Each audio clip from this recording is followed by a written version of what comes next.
Саламатсыздарбы урматтуу телекөрүүчүлөр. Бүгүн биз өрүүчү жубайлар Нурлан Насип жана Асель Кадырбекованын үйүндө коноктобуз. Алдыда кыскача маек болмокчу.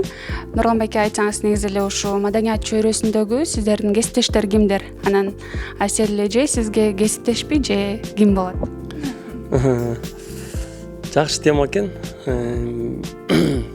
Чыгармачылыкта азыр көбөйүп калды. Баягы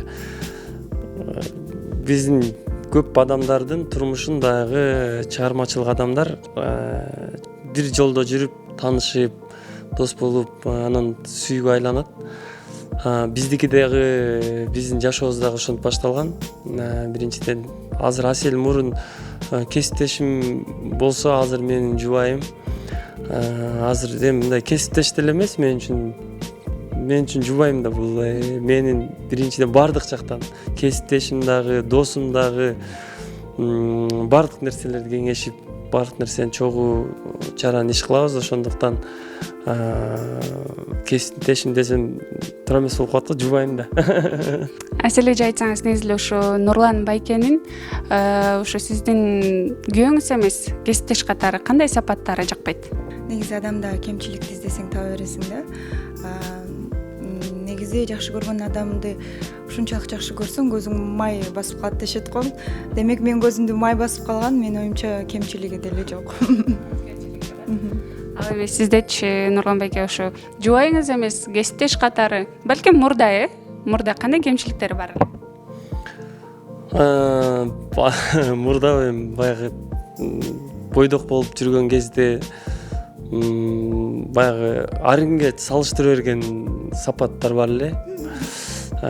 Тиги кызым мындай болуп, анан мындай, сен эмнеге антип дейсиң деген сыяктуу. Айымдардыга тиешелүү да. Тиги шуба кийип алыптыр, эмнеге менде жок деген нерсе, бул айымдардын жакшы көргөн бир сапаты болуш керек.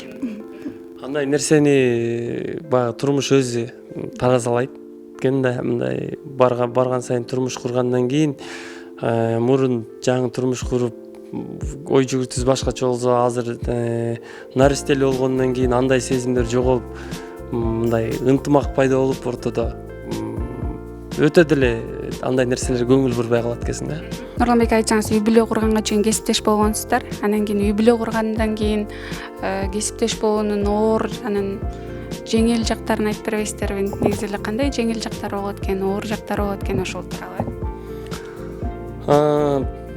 Кесиптеш болуп экөөбүздүн профессиясы бир болуп атат.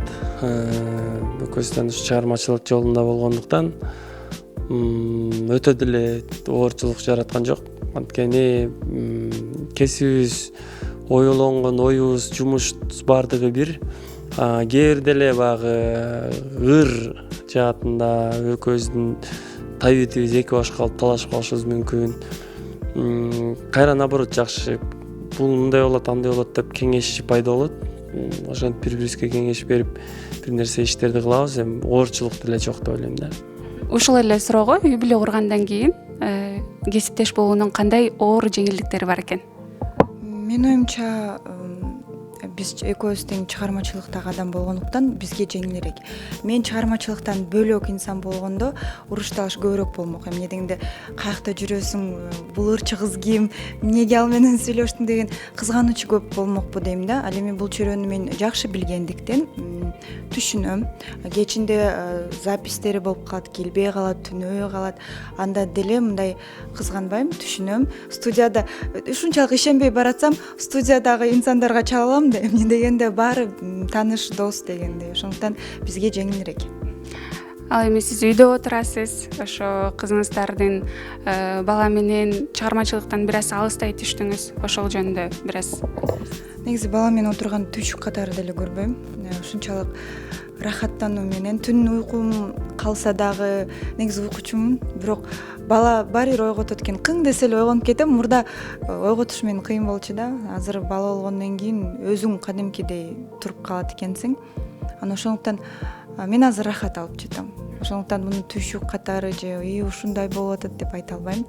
Кудай буйрса, жолдошум колдосо, өзүм аракеттенем. Буйрса чыгармачылыкка деле азыр акырындап кирилишип жатам кайрадан.